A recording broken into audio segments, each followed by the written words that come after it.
Short stream again today. I went live and now I'm hearing all these noises. It was another one of them quiet days where the people act like robots, but we're gonna move past that hopefully today. And I just want to go really quickly for the people that watch this back later. I want to say I appreciate you guys.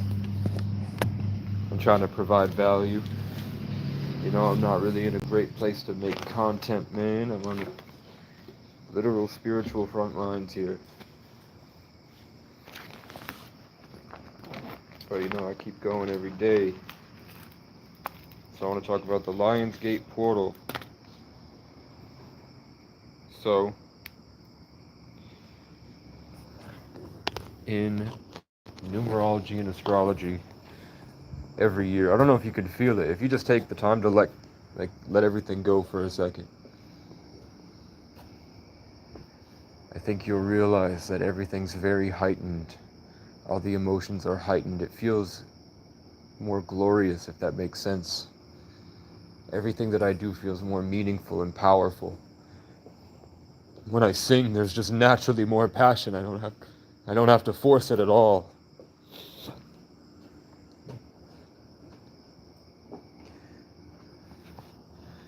And the songs I make are amazing. I've been trying to get a guitar, but they don't answer me. Because the world I live in is designed to fuck me up. I don't know why. But I'm assuming some of you must be real.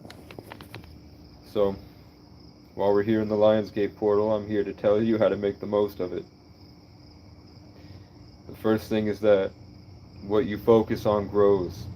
So if you have a lot of shit going on in your life right now, you putting attention on that is feeding it what could be this high, powerful energy. I'm going to go into why right now really quickly. It's because there is a star the size of the sun. You know how we get all of our energy from the sun, all the plants, all the stuff, it gets rained down from the sun's light. There's something like 100 times bigger than the sun. There are stars way bigger than the sun. And one of them is called Sirius. Sirius B. And right now that's in a position with the sign Leo that it's creating a channel for that to come and hit us. So what I've been doing for the past 2 weeks is telling you guys how to take out the bad and add in the good the right way. Just every day I've been coming on here kind of prepping you guys for that, for this moment, the next day, when you kind of let everything go and you're able to start taking this in. The next thing is that goes for your daily habits too, not just you're biologically taking the fat out and then adding in the protein and the good stuff and the multivitamins. That's learning to prioritize what you want to focus on. That means letting go of everything, kind of seeing it all float above your head, all these problems, all these things that you're dealing with, and then choosing to put all your focus into certain things that you want from life. That's called setting your intentions. I want this to happen. I want this to happen. I want this to go this way. I want this to go this way. Opening your mind up to daydream again like you used to as a kid. Just that free daydreaming adventure, the exploration of your mind to go in different directions and do different things to figure out what you really want to do. That's going to be supercharged right now with this unique special energy that lasts up until the 22nd, but it's at its peak today and tomorrow. So with this fasting sunlight probiotics that I hope some of you did, but if not, you can start it right now if you want, and then reprioritizing yourself to set your intentions and focus on what matters in your life. That's going to take in all this higher energy and put it this way, the way that you want it. It's going to make everything you do more powerful. If let's say that the world operates in probability, it's going to make these things more likely. You feel me? So that's one thing. What's the sound coming up behind me? You hear it? There's something calling to me from the woods. Every time I go on live, we get these unique sounds I never hear. Different animals come to me.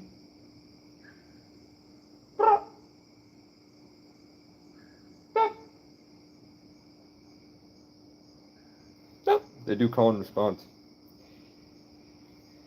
Okay, so we have that.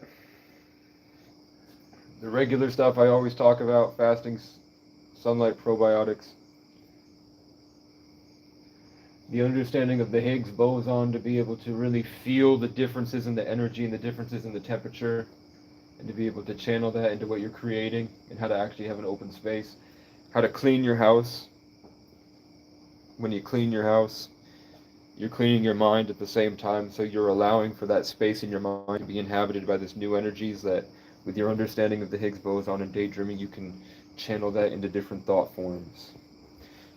And then that's pretty much it. Once you have that down, it's just decalcifying your third eye and not going into a loony bin because of the things that you'll realize when it happens.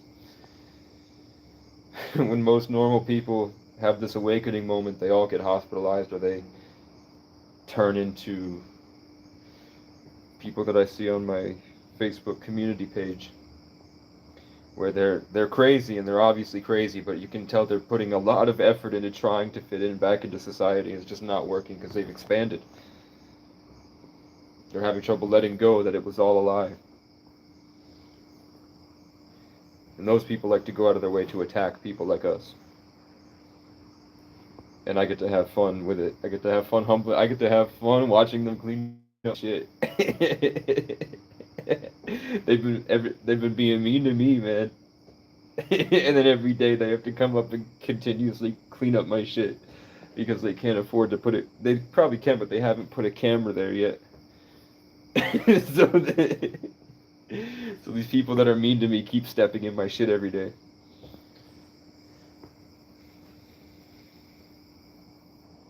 I get to. I was tortured, and I learned all the different torture, like psychological torture methods. So it's like tools in my Lego bin now, that when I have conversation with people that need to be humbled and reduced to nothing, so that they can wake back up to empathy and truth. You feel me? I have all these different things I can do that I know how to do. But that is what it is, man. So that's all it is. Like, I'll tell you, I want to show you that it's real. I manifested a bike. So whatever happened, whether it's like some type of Truman Show, I saw a bike on Marketplace I really wanted. I imagined myself riding it. I imagined what it would feel like to ride it. I asked God many times, I was like, is this the right thing? Is this the right thing? And then eventually I passed out in some random place, tired. Come on. And I had just gone through like a long thing where the people, like the strangers in my simulation, had forced me out of the place that I was hiding in. So I had to leave. And then the place I ended up when I had to leave. I'm trying to show you a minute. It's dark. Right directly in front of me when I couldn't go anywhere else. And I had to stop right there because everything was so chaotic and crazy. Was the bike that I wanted. Yeah, I'm single. What's good? Are you 12? Autumn. That's a nice name.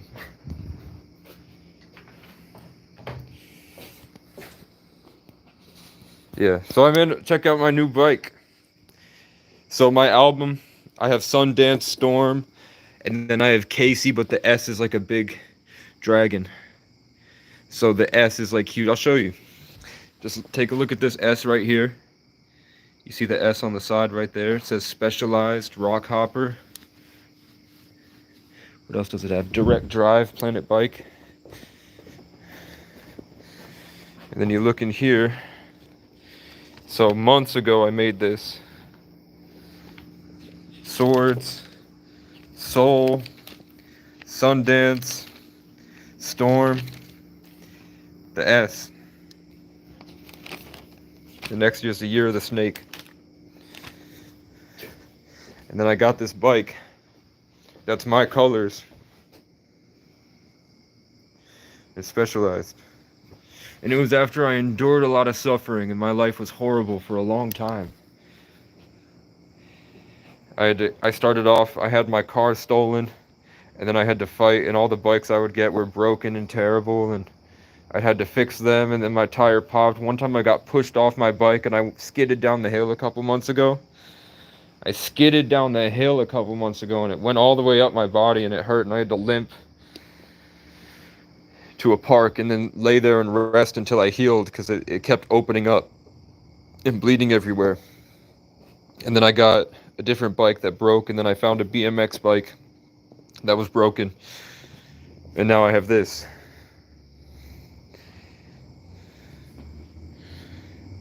So I got to build up, like, to you this is just a bike.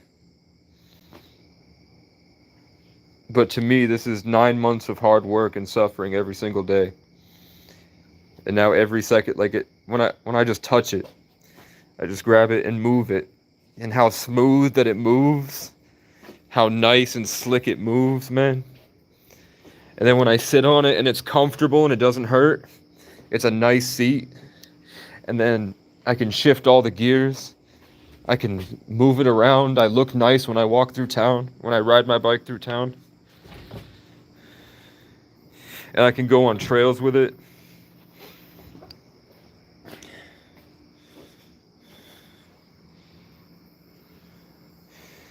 Well, I gave them the toolkit. I gave them the toolkit to start trying to figure it out. And I guess I'm a powerful manifester, so the things that I think tend to come true better. I don't know why. And I remember I had that dream that you got a lot of money, Susie. I had a dream that I asked. Oh, I remember before I went to sleep, I prayed for all of us to have a way to get enough money so that all of our dreams could come true. And then I had a dream that you received a check for a lot of money. Before I think this was before I knew about your house or anything about you. I don't remember what video that was, but you can find that video of me telling you that I had a dream that that Susie made a lot of money. And in my mind I was like, I'm so used to people stealing my life force energy. Like, even when I was a kid, and then these kids would come to my house and they would steal all my toys and my Legos. Like, I would spend a lot of time building something amazing, and then I'd go into the other room and a kid would just take it and pocket the thing that I built. You feel me? So I mean, I hope it's literally just fasting, sunlight, probiotics, a foundational understanding of quantum mechanics that I've explained, and then just putting your attention into your third eye, raising your vibration, losing your mind, and coming to your senses.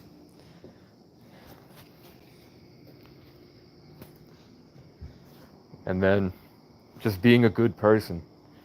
Like, as long as you're a good person, it seems like things pretty much go well. It doesn't mean life isn't difficult. Like, you'll be tested on being a good person to make sure to... It's like when you want to be a good person, you go through so much life that you don't even realize that you become one. It's like I started out wanting to be something, and then after 10 years I look back and realize that I'm way better than that thing that I wanted to be. And it took like a decade of trauma and suffering and horrible things that I had to overcome, and I got molded, and I molded myself into something way better than what I was trying to be when I set off. You feel me?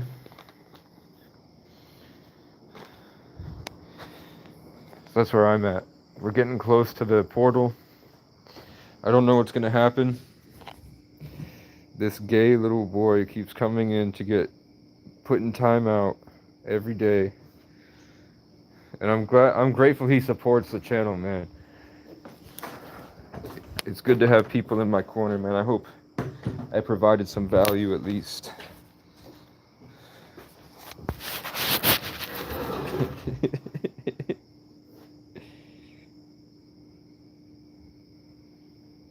Susie, what does that mean?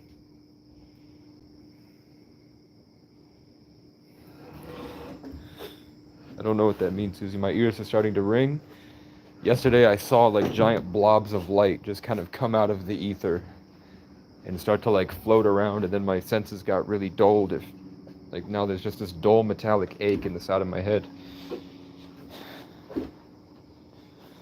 And so I went on a Facebook page called the Galactic Council of Lightworkers, and I asked them, and they're a bunch of nut jobs, man.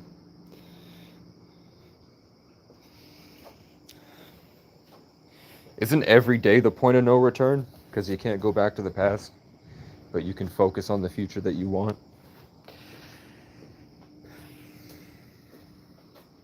Doesn't that make sense? Like, we think all this stuff's happening. We think that there's a war in Iran. But if we're all living in a personalized individual Higgs field that's projecting and creating the holographic simulation outside of us, it's probably only real if you choose to tune into it. And if you choose to tune out of it, then that place can decide whether it wants to tune into you or not. And then all of a sudden it's like these people are like, why am I fighting? Why were we fighting? That's so stupid. And it's because enough people tuned out and tuned in on a world where that's really stupid to fight. You feel me? Is that making any sense? That if you hold on to your belief systems and your idea that war is stupid, and enough people do that, all of a sudden the people at war will start to feel like, this is really stupid. Why am I doing this? Because the collective consciousness changed its opinion, which is why they do fear-mongering, to kind of keep you stuck in that reality, so that you continuously make it cool for people to go kill each other.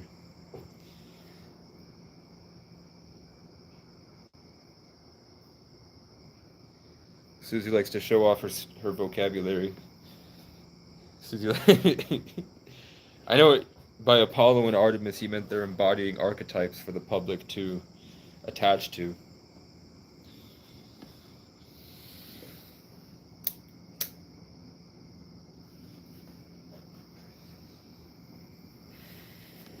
So yeah, I gave one last goodbye to the public from my hometown. And I told them all the things people lied about, all the ways that people were really like going out of their way to be just dramatic. You feel me? Kind of brainwashed, and they saw me as like this exaggerated character, this image that they attacked. And then I was in one of the worst times of my life, having to deal with like 18-year-olds that are hooked on bath salts, that saw me walking down the street with a pretty girl and then tried to convince the town that I was a pedophile. And I had to like leave what I was doing and go walk like 4 blocks to this girl that he said something about me, and I just knocked on her door and asked, and she was like, no, he's a drug addict, he's got problems. Pedophile is like his go-to for people he doesn't like. But that inspired like 6 or 7 other rednecks that have problems that didn't like me in high school because I was talking to the pretty girls, to get riled up. And then all of a sudden there was like this small militia of low IQ rednecks and drug addicts that were driving around with their gun looking for me. Meanwhile, I have a brain injury and I had just gotten kidnapped by a Pentecostal church, and they tried to convince me I was gay.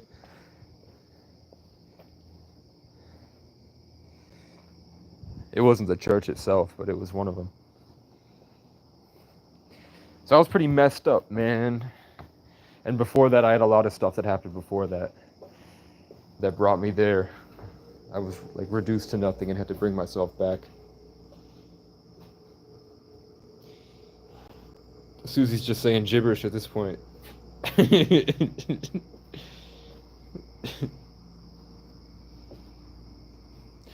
what are you talking about? A scapegoat. Oh, yeah, a scapegoat, yeah. But not really a scapegoat. Because the scapegoat's like something bad happens, and then they all pin it on this guy. For me, it was like nothing happened. Yeah, but I get you, like a black sheep.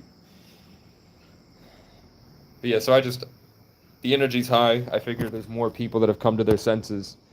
So I made a post on my Facebook page saying that my mom has made up my mental illness since I was a child, and she was really rooted to the belief that there was something wrong with me and that there was a thing she needed to fix.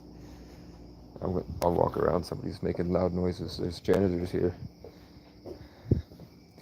So I said that, like, my mom has called the police and lied before. My mom will, like, go out of her way to call my friends and my friends' parents in the past and teachers and just over dramatize everything,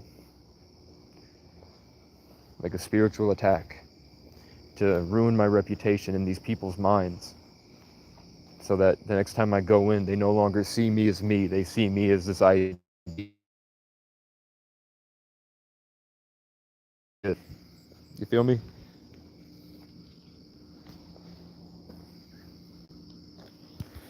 So yeah. So I made a post about that. I used to wear a hat. I used to wear a circular hat that had a checkerboard pattern on it. And I used to walk around with a Chihuahua stuffed animal, or a kangaroo stuffed animal that I said was a Chihuahua, but it was a kangaroo. So the kids called me Crazy Casey because I wore a different hat and I had a Chihuahua stuffed animal with me. So I just said, like, I had nobody to tell me what was cool and what wasn't. I grew up alone.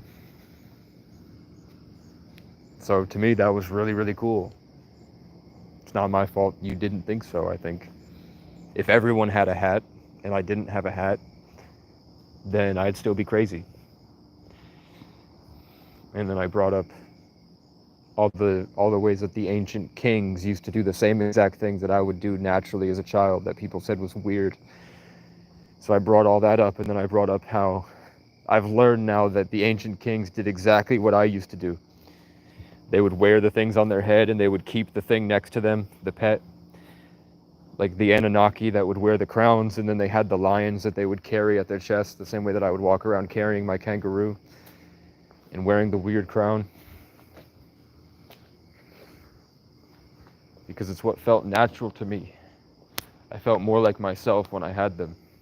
When I would adorn myself in garments and keep around, not Horcruxes, whatever the word is.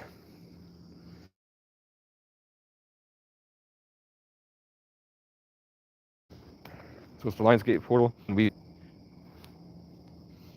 I smell ganja.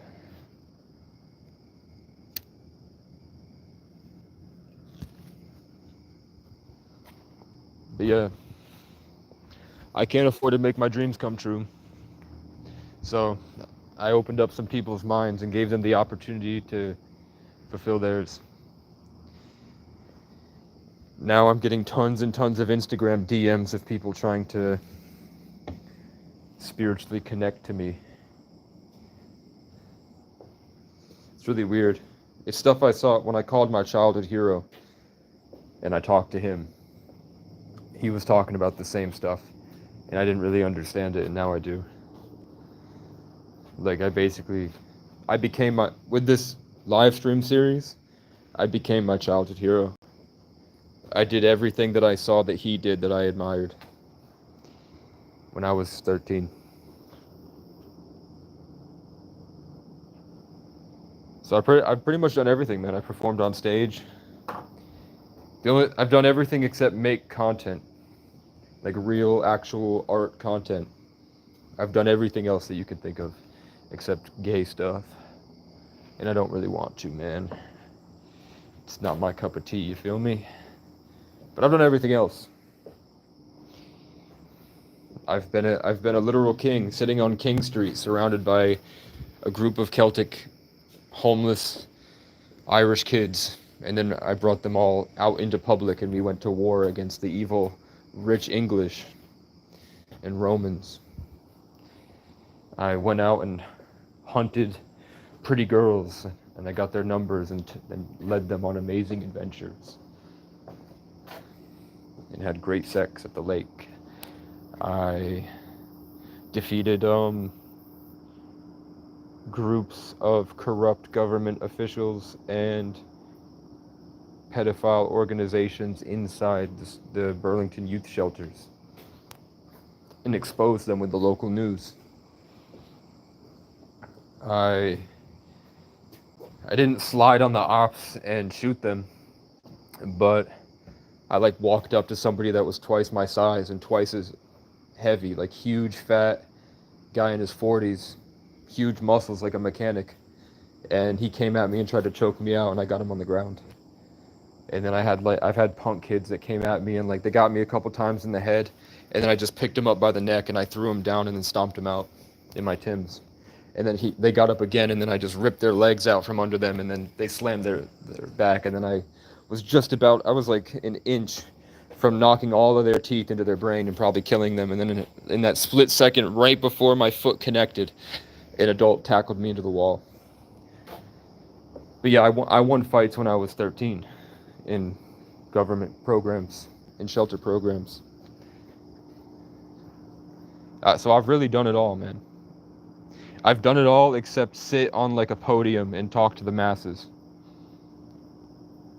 and lead like a giant army to victory. I've done like little versions of all these grandiose things that are like the height of human endeavor, like leading a giant army to battle and winning, or like becoming like the most famous person in the world.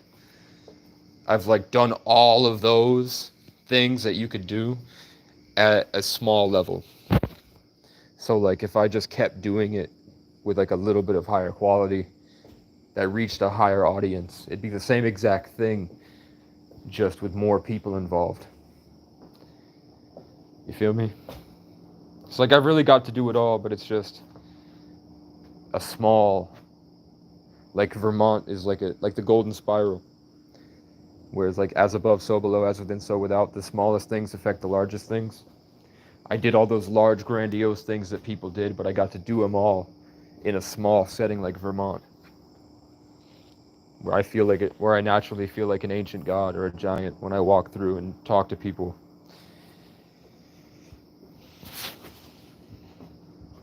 So that's the truth. I spent most of my donation money went to food. And now that I've come to Montpelier and I've met nicer people, I realized that all these things that people were charging me real money just to eat, there were actual food stamp alternatives that they didn't give me because they didn't want me to be there out of prejudice. Like at Cumberland Farms, which was the only place that was near me that I was able to get food at. They take food stamps, and they would purposefully tell me they didn't take food stamps at that specific Cumberland Farms, and there was nothing I could do about it. So I'd have to go to McDonald's and buy like $5 worth of food every day, which ate up most of my money this spring. When all I had to do was walk, and then I made it here. So whatever you're doing, guys, remember you can do anything at all. If you can imagine it, it's possible. If you can't, if you can come up with it in your mind, you can come up with it in this reality, because there's no difference between the inside and the outside. So anything that you really want is possible. You just have to match the frequency of your life to that identity, and then shift that identity inside of you so that you're fully present with that thing that you were imagining yourself becoming. Imagine yourself as it, and then just work out all the problems that make it so that wouldn't be the case. So you're literally just shifting yourself into becoming what you were trying to make happen. And then usually it comes to you in a cool and unique way, if you deserve it.